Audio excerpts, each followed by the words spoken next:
Hey folks, Nick here from Another BookTube channel, and today I'll be reviewing Ethan Frome by Edith Wharton.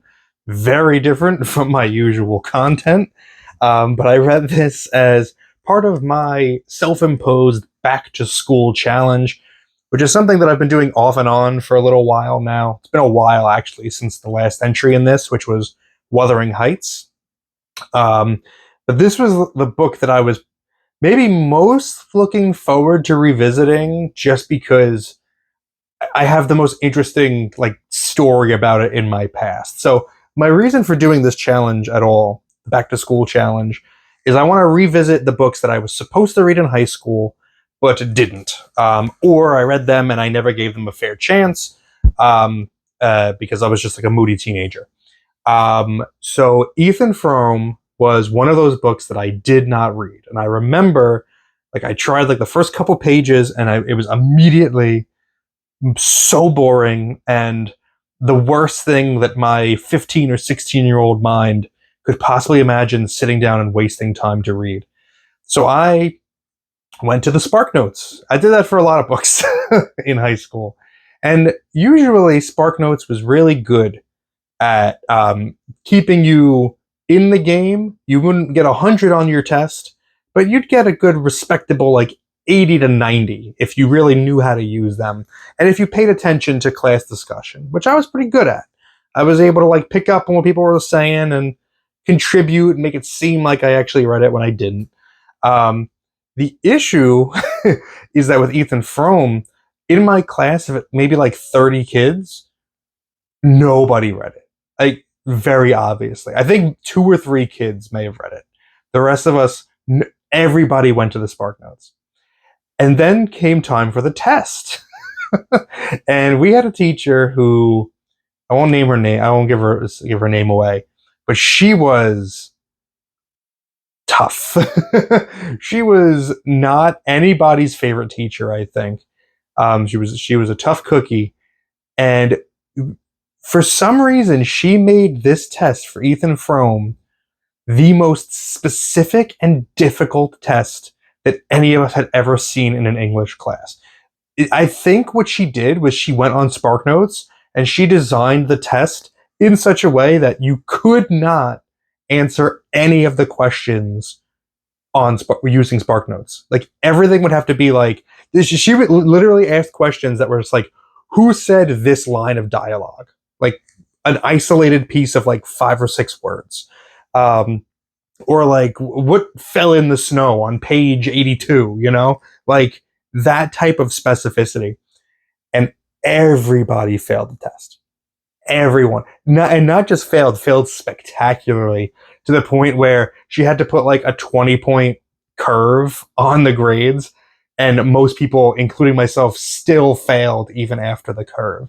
And what happened was we're all taking the test and we're looking around at each other because everyone in the class is oh my God, we are screwed because it's so specific.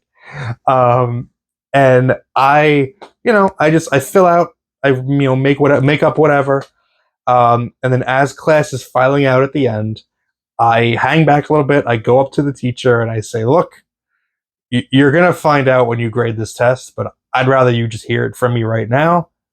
I did not read this book. And she was stunned. She was taken aback by me just flatly telling her, I did not read this book. She said, I appreciate you being honest. It didn't get me any credit. The grade was the grade.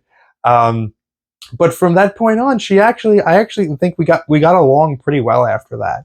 By the time she retired, before I graduated, she actually liked me as a student, and we got along really well. So it was a turning point in our relationship. So anyway, that's my backstory with Ethan Frome, which is way more interesting than anything I have to say about the actual book. But what is the book about? So it was written in 1911. So think back in terms of that time period. It's about this guy, Ethan Frome, who is, it's basically, he's just unhappy in his marriage. He married this woman when he was pretty young, like in his 20s. And she became sickly shortly after they got married. And by her becoming sickly, she also got kind of mean and just like not, it wasn't a good environment in the house, and Ethan wasn't happy with it.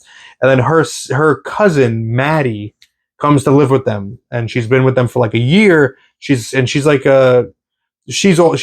completely broke, so she moves in to help around the house. And Ethan falls in love with her, and they kind of have like this charged non-relationship. And the whole point of the book is the moral and ethical dilemma of, should Ethan and Maddie follow their hearts and do what will make them feel better, or do you have to stick with what society says like you should stick with? Like, he made a vow, he's in this marriage, like if he leaves, then she's got nothing left and she'll probably die. Like, what do you do? And that's it. That's really the whole crux of the book. I don't think there's anything else more to it. And my immediate thought when I finished it was like, high school me was right. Like, that was pretty boring. And I'm trying to think of like, what did they want us to take away from it as students? And I guess there is a conversation there about doing what's right versus following your heart, but it's coming at the cost of having to read this book that is very just dated and old and boring. Like, it was not a fun or interesting read. Like, I compare it to Jane Eyre, which I read now and I thought was super interesting. But this one just, I don't know, there was just nothing to it. It was kind of bland.